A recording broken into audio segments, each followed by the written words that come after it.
folks, in this life, you know, it's easy to say that I have done this before, or you know, this is an easy task. But when it comes to construction, it's not the same, because even though you have done it before, it's another project, and everything has to be taken on its individual basis. You understand? The circumstances for take for example this, I'm putting in a screen door.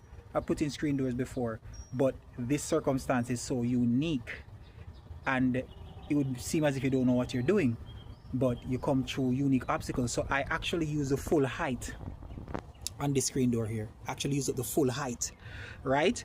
And the screen door is actually hitting on the threshold, as you can see right there. So I say, why is it hitting on the threshold? The guys who installed this did not leave any extra inch. Literally, when I took the measurement, I'm like, okay, I'm gonna have to split 1/4 inch into two and use 1/8 of an inch. I needed more tolerance than that to actually install the screen door. So check a look at this now. Boom, right under here, they loaded it up with around 1/2 inch. Around 1/2 inch. You can see right here, I actually had to scrape it all out. 1/2 inch of caulking, right? So you can see right here, when I press down, you'll see that it actually sinks. So all of my space to close my screen door is in 1/2 inch of caulking beneath the threshold. And so it's always good to leave tolerance. You know, whosoever did it should have known that, okay, if a screen door goes in here, they need to have sufficient tolerance on both sides.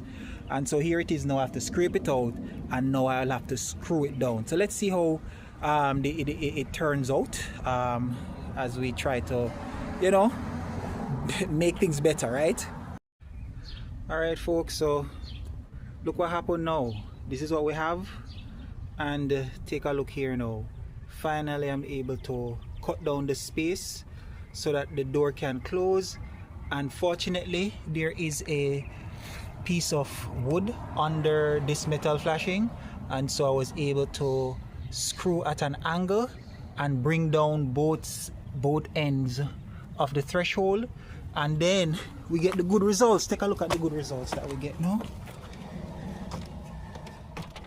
Voila, you can see light under there, but before it was nothing like that.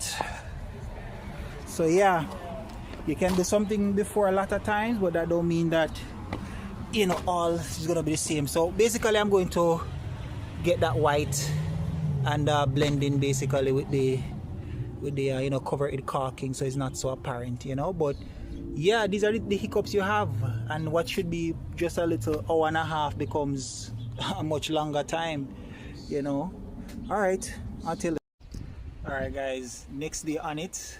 Yeah, so notice I said the next day, and the next day because you would not believe what happened the day before. So because this project was started in the afternoon, it turns out that quite a few things came up, right? You think you could just put on a door, knock it out in no time, but then you find out, whoops, it's not, I don't have enough height. And then not just that, surprise, surprise, the clouds came, really dark, rolled over, and then, okay, rain is gonna fall, then it didn't, so it got a little clear. Then the clouds came back black and dark and burst while I was actually setting up the door with things lying on the front lawn. And you would not believe I had to hurry up and take things up, and what could be brought inside was brought inside. And you know, just the rain touching you while you were hot and working is almost like it hit the off switch. Not only that, the very paper that would use to measure to put the drills to put the door locks in and the door latch in, that got wet. And so just so many things that were happening in that short space of time, I tell you, the different challenges you beat. And it's just a powerful object lesson that we have to persist regardless of the challenges that we may meet in this life. And so, you know, there are just some of those little obstacles along the way. And so, you know, I would want to have left the people's house, but I had to stay there at least to ensure that it got locked. And so I just come and put on the much smaller things in the morning and clean up and clear up.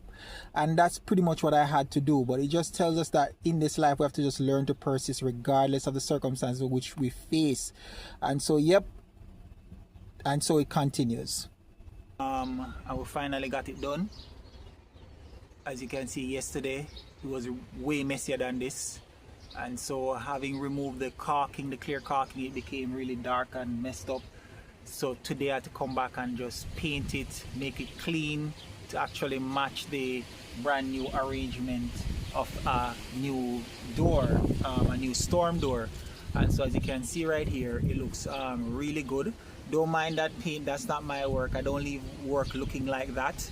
And so the problem was we had to lower the threshold, and so now this is what we actually have. This is what we're looking at. So if we come around here, voila, neater, cleaner compared to the high one that was preventing the door from going in. So we have a very good storm door, screwed down, well secured. That's what we have right there. Really nice. Nice job. Take a look at that, guys.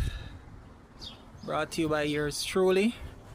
And let's take a look at how it looks with the so that's actually how it looks with the storm door and the main door.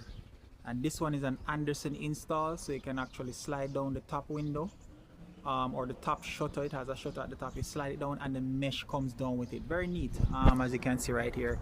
So this green here, we're gonna build off of this green and do something way more exquisite with it. I just hate seeing that paint right there. I mean, the guys who did this, they put the flashing over the wood, and then now they painted the flashing. I don't know why it's white like that. And so fortunately for me, when I recognized that the caulking was just so thick and pushing up the threshold that the door couldn't fit, I was able to take out the caulking and then now screw some long screws to pull it down. So fortunately there was wood beneath there, well, of course, and so I was able to get that done properly. But I just don't like seeing the bricks there. Probably have to work on that after, but this is what it looks like. Really nice. And then take a look here. This is the screen at the top. So as you pull it down, the mesh comes down with it, and so you can have a lot of wind coming inside the house. So